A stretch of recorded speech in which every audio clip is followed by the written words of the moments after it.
ආයිබෝවන් කියලා පිළිගන්නවා යාළුවනේ. ඔන්නෝල හැමදාම වගේ අදත් සුපුරුදු පරිදි එකතු වෙලා තියෙන්නේ ක්‍රික් ඉන්ෆෝ අපේ YouTube channel එකත් සමගයි. ඉතින් මේ වීඩියෝ වල හැමෝම දන්නවා මාස්ටර් ලීග් තරඟ නැත්නම් ඉන්ටර්නැෂනල් මාස්ටර් ලීග් තරඟවලදී ඊයේ දිනේදී තරඟයක් පැවතුන ඒ ශ්‍රී ලංකා මාස්ටර්ස් කණ්ඩායම සමගින් එංගලන්ත මාස්ටර්ස් කණ්ඩායමයි. ඉතින් ප්‍රධාන වශයෙන්ම ශ්‍රී ලංකා කණ්ඩායම ප්‍රථම වටේ මුහුණ දෙන අවසානම තරඟය වන මෙම තරඟයේදී ශ්‍රී ලංකා කණ්ඩායම ඉතාමත් අති විශිෂ්ට ජයග්‍රහණයක් ලබා ගත්තා වගේම තමයි ශ්‍රී ලංකා නායක කුමාර සංගක්කාර මහතා විසින් ඉතාමත් සුපිරි ගණයේ ශතකයක් රැස් කරා. ඉතින් ප්‍රධාන වශයෙන්ම මෙහිදී ප්‍රථමයෙන් පන්දුවට පහර දුන් එංගලන්ත මාස්ටර්ස් කණ්ඩායම නියමිත පන්දු වාර 20 නිමා කරේ ලකුණු 146කට කඩලු 5ක් දැපී. ඉතින් මෙහිදී ෆීල් මාස්ටර්ඩ් විසින් ලකුණු 50ක් ලබා ගත්තේ පන්දු 39ක් වැය කරමින්.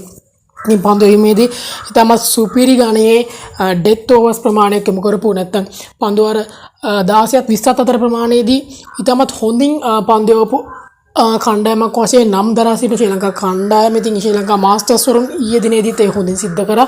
ඉතින් ප්‍රධාන වශයෙන් විසිරෝ දාන පන්දු වාර 4-1යි එක් කඩුල්ලක් දබා ගැනීම. ඒ වගේම තමයි අසේල ගුණරත්න පන්දු වාර 3යි ලකුණු 21කට එක් කඩුල්ලක් දබා ගත්තා. ඒ වගේම තමයි ජීවන් මෙන්ඩිසුත් පන්දු වාර 3ක් යොමු කරේ ලකුණු 22කට එක් කඩුල්ලක් ලබා ගැනීම. ඉතින් ප්‍රධාන වශයෙන්ම ලකුණු 147ක ජයග්‍රාහී ඉලක්කයක් හඹා ගිය ශ්‍රී ලංකා මාස්ටර්ස් කණ්ඩායමට මෙතෙක් ඔවුන් රැඳී සිටියේ. කියන්නේ ඊයේ දිනේ තරගයට මුහුණ දෙන අවස්ථාවදී ඔවුන් රැඳී සිටියේ ලකුණු සටහනේ දෙවනි ස්ථානයේ. ඉතින් ඔවුන්ට ලකුණු සටහනේ ප්‍රථම ස්ථානයට පැමිණෙන නම් දල ලකුණු ලබා ගැනීමේ වේගය අනිවාර්යයෙන්ම වැඩි වෙන්න ඕනේ ඉන්දියාවට වඩා. ඉතින් මෙම තරගයේ පන්දු වාර 15කින් ජයග්‍රහණය කළොත් නැත්නම් පන්දු වාර 15ට අඩුවෙන් ජයග්‍රහණය කළොත් ශ්‍රී ලංකා මාස්ටර්ස් කණ්ඩායමට ඉස්සරහට නැත්නම් ප්‍රථම ස්ථානයට පැමිණීමට හැකියාව ලැබුණා. ඉතින් මේ හැකියාව තියෙනවා බව ඉතමත් හොඳින් වටහාගත් ශ්‍රී ලංකා ක්‍රීඩකයන් එංගලන්ත පන්දු යවන්නට පන්න පහර දීමට පටන් ගත්තා. ඉතින් ප්‍රධාන වශයෙන්ම මෙහිදී කුමාර සංගක්කාර මහතා විසින් පන්දු 47කදී නොදැවී ලකුණු 106ක් ලබා ගත්තා. ඉතින් කුමාර සංගක්කාර මහතාගේ ඉනිමට 4 පාරවල් 19ක් සමගින් 6 පාරක් අඩංගු වුණා.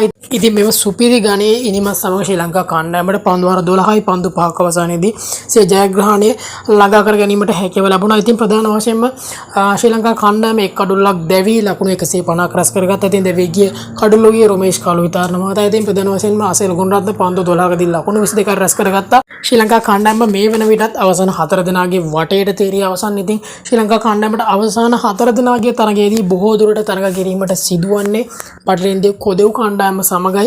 ඉතින් බලමු කොහොම තරගයක් ශ්‍රී ලංකා කණ්ඩායමට දෙන්න පුළුවන්ද කියලා. ශ්‍රී ලංකා මාස්ටර්ස් වරුන්ට කොහොම තරගයක් පටලින්දී කොදෙව්වන්ට දෙන්න පුළුවන්ද කියලා. ඉතින් දිනෙන් දින අලුත් වෙන ක්‍රිකට් ලෝකේ නවතම තොරතුරු වලින් යාවත් කාලීන වීම සඳහා අපගේ නිල YouTube channel එක subscribe කරලා bell icon එක click කරලා තියාගන්න කියලා හැමෝගෙම ඉන්න ගමන් අද ගිහින් එන්නම්. සුබ දවසක්.